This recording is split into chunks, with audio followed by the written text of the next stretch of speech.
E disso, em princípio, deverá beneficiar também o André de Cesaris, que está em equipa com exato, o André de Cesaris terá ganho esta primeira corrida ao segundo lugar na Jordan, em que tinha como principal adversário o Bernd Schneider. Os dois estavam já com patrocinadores que os apoiavam e que garantiam o segundo lugar na equipa Jordan. Aqui terá valido com maior potencial do André de Cesaris, e por isso o Bernd Schneider ficou de fora. E a AGS, entretanto, como o de Cesaris chegou a acordo com a Jordan, ficou sem segundo piloto. E finalmente o 34 e o 35 ficou para a Lambo, para a nova equipa Lambo, com o Rini e com o Eric Van der Poel, que é um piloto belga. Este carro é também assim um pouco uma certa incógnita, representa uma certa incógnita ainda, o Lambo. Sim, tal como o Jordan, é um carro totalmente novo que vai estrear-se numa equipa que também é estreante. Foi feito por um que tem nome, uma grande experiência, no entanto isso só por si não serve de garantia.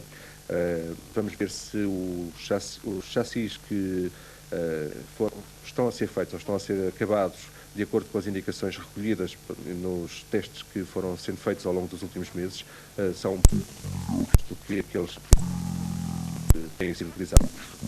A equipa, sobretudo, está a fazer um grande esforço para evoluir, está a fazer muitos testes, vem preparando estes carros desde há muitos meses, o que significa um trabalho muito sério e que certamente irá dar os seus frutos. E é bastante positivo que a equipa tenha revelado também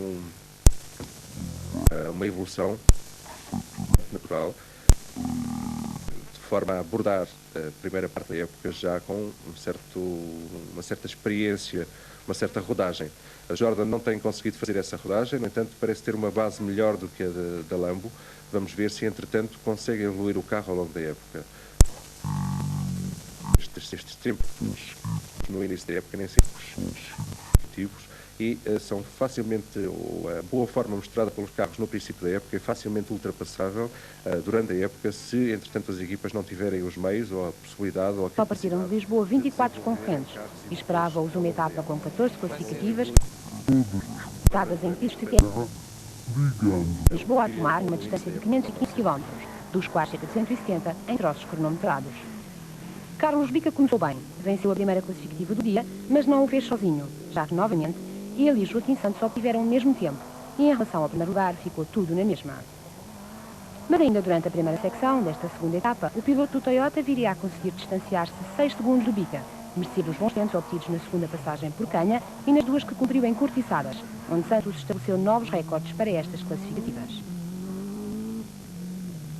Fernando Pérez, apesar da pouca experiência que tem em troços de terra, conseguiu impor-se e comandava o agrupamento de produção. Seguia-o de perto Carlos Carvalho. O piloto do Mitsubishi Galant R4 estava a apenas 25 segundos de Pérez e tinha sido o mais rápido nos 3 primeiros troços da manhã, perdendo apenas na segunda passagem por Cortiçadas.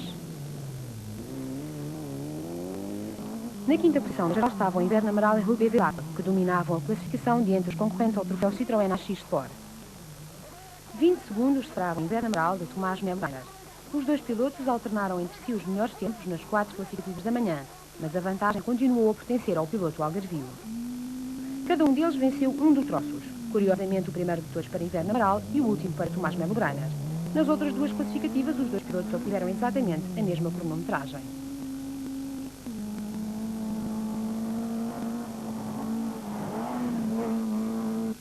Barros Leite, que é sétimo classificado, viria a abandonar já no decorrer dos troços disputados à tarde com o cárter do seu Volkswagen Golf partido. Pedro Azeredo e Carlos Fundo eram ainda terceiros do troféu Citroën AX e ocupavam a 8ª posição da tabela classificativa.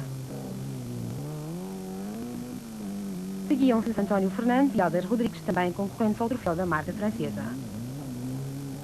Os franceses mesmo eram os 10º classificados, Stéphane Pinot e Patrick Bousquiat no Renault 5 GT Turbo.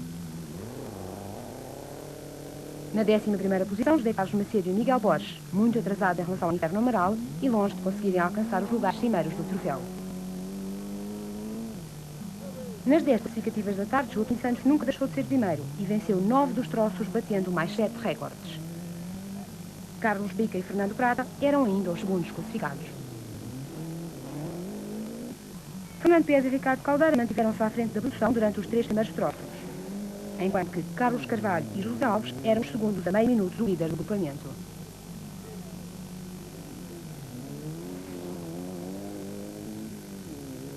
Inverno Amaral também continuava confortavelmente a liderar o troféu Citroën AX.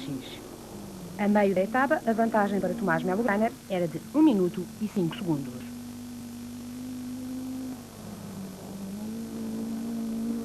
Na terceira posição do troféu estava Pedro Azeredo, que viria a ser ultrapassado por António Fernandes. No entanto, o piloto algarvio foi forçado a abandonar devido a um acidente na primeira passagem por Ulme, o que originou uma neutralização da prova. Em relação à liderança do rally, não houve nenhuma alteração. Joaquim Santos e Carlos Magalhães continuavam a imprimir um bom andamento e a primeira posição estava assegurada. Assim, a luta que esperava para esta segunda etapa saiu gorada. Carlos Bica mantinha-se no segundo posto e ou esperava um erro do seu adversário, ou, como se vai provar, atacaria na derradeira etapa. No agrupamento de produção é que houve uma mudança. Fernando Pérez sofreu um ligeiro despiste e, como o Sierra ficou preso no morro, o piloto perdeu 10 minutos e entregou o comando do grupo a Carlos Carvalho, que passou a liderar com uma vantagem superior a 9 minutos sobre Paulo Monteiro. Inverno Amaral e Rui Bevilacqua terminaram a segunda etapa no comando do troféu Citroën AX. E no comando da geral houve um percalço mesmo à chegada a Tomar. Joaquim Santos perdeu muito tempo a tentar solucionar um problema com a direção assistida do seu Toyota Celica e penalizou 1 minuto. Bem, correu tudo bem, à exceção da última consecutiva. Tivemos um problema com um tubo da direção assistida que se partiu. Tentámos resolver o problema, não se conseguiu resolver. Tentou-se tirar novamente o tubo para ver se amanhã recolocávamos o tubo devidamente soldado. Só que acabamos por penalizar aqui 1 minuto à chegada, o que não é nada agradável, uma vez que andamos todo dia a tentar arranjar alguns segundos e de um momento para o outro perdemos 1 minuto.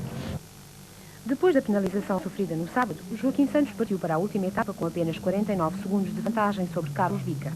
Assim, as probabilidades do atual campeão nacional em relação à possibilidade de atingir mais uma vitória começavam a tomar forma. E Bica foi o mais rápido logo na primeira classificativa de domingo. Embora Joaquim Santos ainda se mantivesse no comando até à primeira passagem pela Amoreira, Carlos Bica acabaria por conseguir arrebatar-lhe a liderança do rally. Mais tarde, no primeiro troço da última secção, Santos abandonou com o correio da distribuição do Toyota partida e tudo ficou mais fácil para o piloto da Duriforte. Carlos Carvalho e José Alves eram os primeiros da produção e terceiros da geral, mas um acidente numa ligação entre os dois troços obrigou-os a abandonar, entregando à dupla Monteiro-Brandão, num lance integral de 16 válvulas, o comando do agrupamento. Mas Paulo Monteiro não se manteve nesta posição por muito tempo, já que Fernando Pérez e Ricardo Caldeira recuperavam várias posições e na quarta classificativa desta última etapa já eram novamente os líderes do grupo. A dupla do Ford Sierra conseguiu mesmo subir 3 lugares na classificação geral e alcançar o 7º posto. Também para os AX, a última etapa reservava alterações. Inverno Amaral, que liderou o troféu até ao final da penúltima secção, foi forçado a abandonar com a direção do seu Citroën partida, entregando o comando a Tomás Melo Brainer.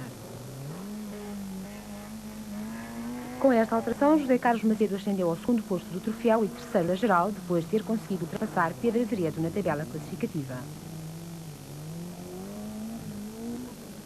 Quando estavam cumpridas 27 provas especiais de classificação, faltando apenas disputar 6 troços para o final do rally, Carlos Bica e Fernando Prata lideravam a 40ª edição da Volta Galpa Portugal. No segundo lugar, Tomás Melo Brainer e João Sena, num Citroën AX Sport. Esta equipa era a primeira dentre as que concorriam para o troféu da marca e a distância que a separava de Carlos Bica era superior a 20 minutos. José Carlos Macedo e Miguel Borges eram terceiros da geral e segundos do troféu, mas viriam a ser ultrapassados por Pedro Azeredo e Carlos Fundo. Esta equipa imprimiu um excelente andamento que lhes possibilitou serem os segundos mais rápidos da geral nas passagens pelos troços de Santos, Abrantes e Feixe e terminarem o rally na 4ª posição. Também Fernando Pérez encetou uma magnífica recuperação. Venceu 5 dos 7 troços da última secção e ultrapassou os Citroën que seguiam à sua frente, destronando quer Pedro Azeredo, quer José Carlos Macedo e alcançando o 3º lugar da classificação geral. Para Tomás Melo Brainer e João Sena, o 2º lugar no final do rally e primeiro entre os AX, permitiu-lhes, dado o alto coeficiente atribuído a esta prova, alcançar a vitória na primeira edição do troféu Citroën AX de rallys. E para Carlos Bica e Fernando Prata foi mais uma vitória no Campeonato Nacional e a segunda que conseguem nesta prova. Terminaram o rally somente 12 concorrentes, o que é bem demonstrativo da dureza desta prova organizada pelo Clube 100 à hora. A próxima prova do Campeonato Nacional de Rallys é o Rally Futebol Clube do Porto, que se realiza de 3 a 5 de maio próximo.